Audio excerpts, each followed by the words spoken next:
Welcome to Rathalos Watch. Today I am going to be rating the visual design of Balahara from Monster Hunter Wilds. That's based on a 10-point scaling system that's divided into 4 different categories. The 4 categories are Fantasy, Realism, Silhouette, and Originality. Let's dive into the discussion. The fantasy behind Balahara is straightforward yet captivating. As I mentioned in previous monster rating videos for Monster Hunter Wilds, simplicity is often key, and Capcom seems to embrace this philosophy with Balahara's design. Balahara is essentially an oversized sandworm. If you're a fan of the Dune series, you'll feel right at home with this creature. In previous Monster Hunter titles, the classic monster Diablos was known for lurking in the desert, burrowing into the sand and launching surprise attacks on hunters. Capcom has taken this concept a step further with Balahara. Now the hunter gets sucked into the quicksand and must battle the Balahara once it has you in its grasp. Windward Plains, the new desert biome in Monster Hunter Wilds, is the perfect setting for a monster that thrives in the dunes and haunts its prey there.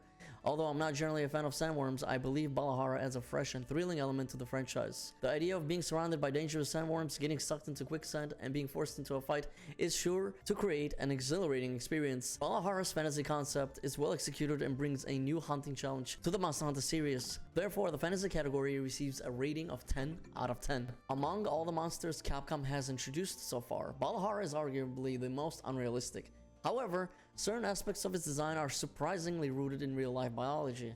One notable feature is Balahara's mouth, which is adorned with numerous blue dots. Initially, these dots appear to be sensory glands, but in reality they are its eyes.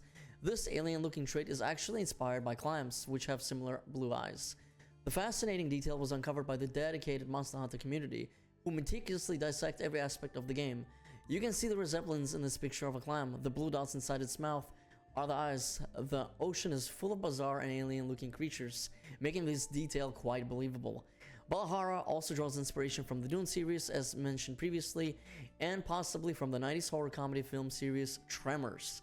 Compared to monsters like Chotacabra and Dosha Guma, Balahara is the least realistic, despite its clam-inspired mouth and eyes. This monster was designed to fit a specific fantasy theme, which affects its realism score. Although I prefer more grounded, realistic monsters, I must stay true to my rating system. Therefore, the realism category receives a rating of 5 out of 10. Let's analyze Balahara's silhouette compared to other monsters in the Monster Hunter universe to determine if it's instantly recognizable and distinct. Alright, let's take a look at the silhouette. On the top left, we got Dodogama, Teostra, Rathalos, Diablos. Second row, we got Tetsukabra, Tigrix, Narkaguga, Gossarog, and then third row, we got Kongalala, Mr. Pickles, Kushiladora, and of course, Balahara himself. And if I am going to be looking at this, I'm going to tell you that Balahara, it definitely stands out on his own. You could very easily tell that it's a very unique monster, completely different from, other things that we see here. Capcom design artists, they do a really good job at creating really unique looking designs where silhouettes always look very unique and very interesting and just different. So it's very easy to tell who is who usually from a distance or just by the silhouette, as I said. So yeah, this is looking pretty good on Balahara's side. The silhouette category receives a rating of 10 out of 10. Balahara stands out as an original addition to the Monster Hunter series. First, it's a Leviathan, a type not commonly seen in the game. Second, it's a giant worm, a creature we've never encountered in the series before. Lastly, its design is strikingly different from the monsters we're accustomed to. The closest resemblance might be Kezu or Giganox, but only because of their odd worm-like heads. However, let's be honest, Kezu looks more like a genitalia than anything else, a Peanuts monster of the franchise. No more of those, please, Capcom. I hope Kezu doesn't make it into this game. He will be a wasted slot. We need something more interesting. Fighting Balahara is also unique compared to battling typical Wyverns. As a sand monster, it uses the terrain to its advantage, trying to isolate the hunter.